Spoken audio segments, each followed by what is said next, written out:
కొంత ఆత్మాభిమానం, కొంత పౌరుషం, కొంత సిగ్గు ఇవన్నీ ఉన్న ముఖ్యమంత్రి అయితే ఈ పాటికి రాజీనామా చేసి పోవాలి. కానీ అక్కడ ఉన్నది రేవంత్ రెడ్డి. ఆయన కిందాక నేను చెప్పిన ఇలాంటి ఏవి కూడా లేవు కాబట్టి సహజంగానే దులుపుకొని పోతా ఉన్నారు. కానీ నిన్న సుప్రీంకోర్టు డైరెక్షన్ ఏదైతే ఉందో ఇది 100 ఎకరాలు వెంటనే పునరుద్ధరించాలనేది, ఇది విద్యార్థుల విజయం, ఇది హైదరాబాద్ సెంట్రల్ యూనివర్సిటీ యొక్క ప్రొఫెసర్ల విజయం.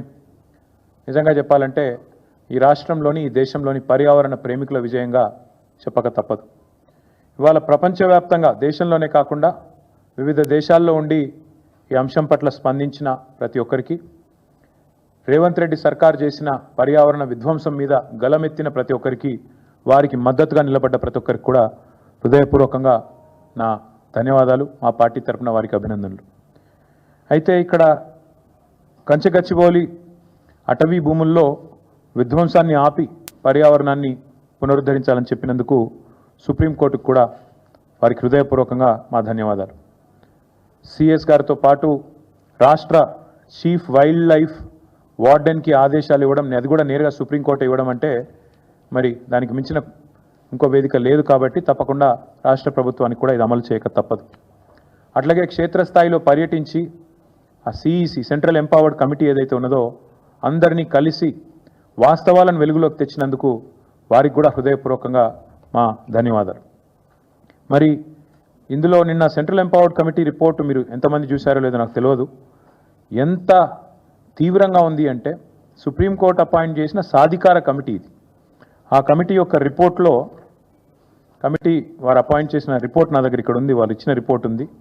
ఎంత స్పష్టంగా చెప్పారంటే, ఎన్ని విషయాలు చెప్పారంటే, మేమేదైతే వాదన వినిపించామో ఇక్కడ మొన్న, వారు దాన్ని పూర్తి స్థాయిలో సమర్థిస్తూ పూర్తి స్థాయిలో మేము చేసిన వాదన కరెక్ట్ అంటూ సెంట్రల్ ఎంపవర్డ్ కమిటీ స్పష్టం చేసింది. మీరు చూసినట్టయితే వారు చెప్పిన కొన్ని మాటలు నేను యథాతథంగా కోట్ చేస్తున్నాను. I'm just merely coating the committees report. ఇది నా కవిత్వం కాదు. Prima facie the subject land seems to be under the ownership of university of Hyderabad అని చెప్పి ఓనర్షిప్ విషయంలో సూత్రప్రాయంగా మౌలికంగా ఈరోజు హైదరాబాద్ సెంట్రల్ యూనివర్సిటీ పొజిషన్లో ల్యాండ్ ఉంది కాబట్టి ఇది పరిగణలోకి తీసుకోవాలని ఒకటి చెప్పారు.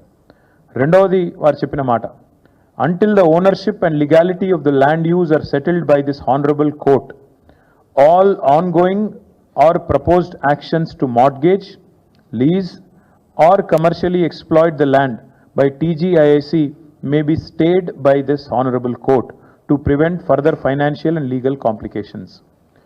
ఈ విషయం తేలేదాకా, ఈ విషయం ఓనర్షిప్ విషయం కానీ, legality of the land use అంటే అక్కడ అడవి ఉండగా కూడా అడవిని ధ్వంసం చేసి కట్టొచ్చా లేదా అనేది కానీ తేలేదాకా, సుప్రీంకోర్టు తేల్చేదాకా ఆల్ ఆన్గోయింగ్ ఆర్ అని చెప్పి మోడీ గారు హర్యానాలో మంచి ప్రవచనాలు చెప్పినట్టుగా నేను చూసిన. నేను నరేంద్ర మోడీ గారిని అడుగుతా ఉన్నా, this is the report of central empowered committee appointed by supreme court of India. Central empowered committee interim report लो स्पष्टंगा చెప్తున్నది. मोदी साहब मैं आपको अंग्रेजी में सुनाना चाहता हूं.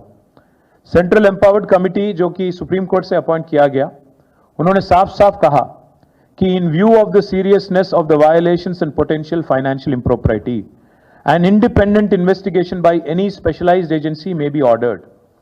This is the report, this is the recommendation of interim